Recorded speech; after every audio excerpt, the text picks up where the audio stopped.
Добар ден и добродојавте во уште едно издание на Формула на македонски.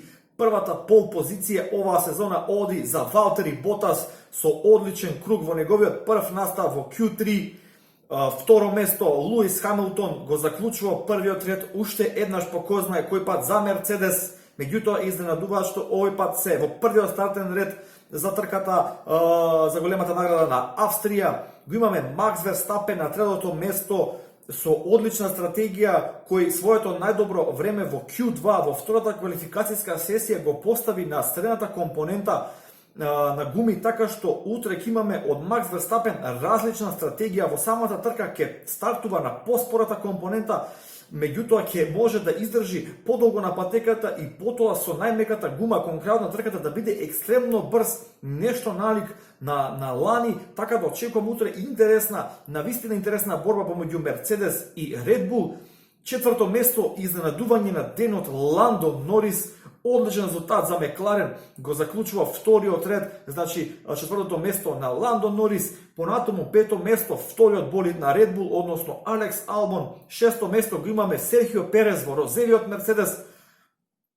Искрено мислев дека дури може вториот ред да биде заклучен од страна на розевиот Мерцедес, меѓутоа тоа не се случи, но разликите се минорни, во неколку десетинки, во неколку стотинки се од петото до десетото место. На седмо место Чарлс Леклерк заедно со Себастијан Фетел, кој не успеа да се квалификува во третата квалификацијска сесија. За мене се разочарување на денот, меѓутоа што е добро, иако Себастијан Фетел ќе стартува 11-ти, тој има слободен избор на гуми, така што он може да ја копира стратегијата на Макс Верстапен и утре да настапи со средната компонента на гуми на самиот старт. И бидејќи утре се очекува пеколен ден, големи горештини во Австрија, може тоа да одигра во негова полза, така да утре е најбитниот ден, утре се резултатите. Фановите на Ферари нека не се разочаруваат, иако првите знаци не се баш најдобри. Осмо место Карлос Саинц, искрено очекував разликата помеѓу Карлос Саинц и Ландо Норис да биде многу поблиска, него скоро 4 десетинки, 3,5 десетинки, меѓутоа знаеме дека Карлос Саинц е одличен во трка, одлично маневира со своите пневматици, така да очекувам од него утре исто така добра трка. Девето место за вториот болид на розевиот Мерцедес, односно Racing Point, Ленс Строл, и десетката ја комплетира Даниел Рикјардо со неговото Рено. Веќе напоменав дека Себастијан Фетел е 11-ти и потоа одиме надоле кон сите останати возачи. Навистина, конечно да се освежиме со едни официјални квалификации.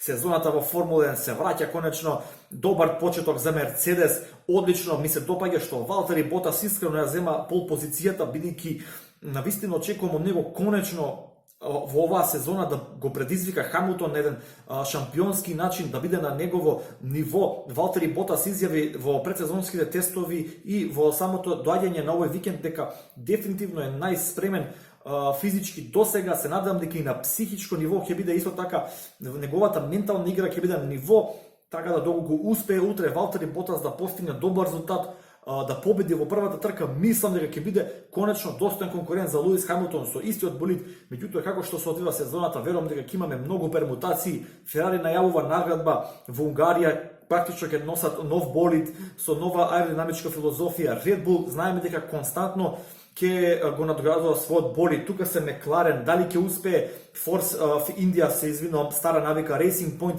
да ја надогради таа шасија од ланскиот Мерцедес. Многу отворени прашања, многу возбуда не очекува утре трка 15 часот и 10 минути по македонско време. Останете со каналот Формула 1 на македонски. Утре традиционално после трка веднаш се јавуваме со анализа, коментари. Ги очекувам вашите мислења за денешните квалификации во коментарите подолу на ова видео. Лайк, шер и субскрајб доколку го немате тоа направено, и се гледаме утре после трка. Поздрав до сите Формула 1 фанови во Македонија. Чао!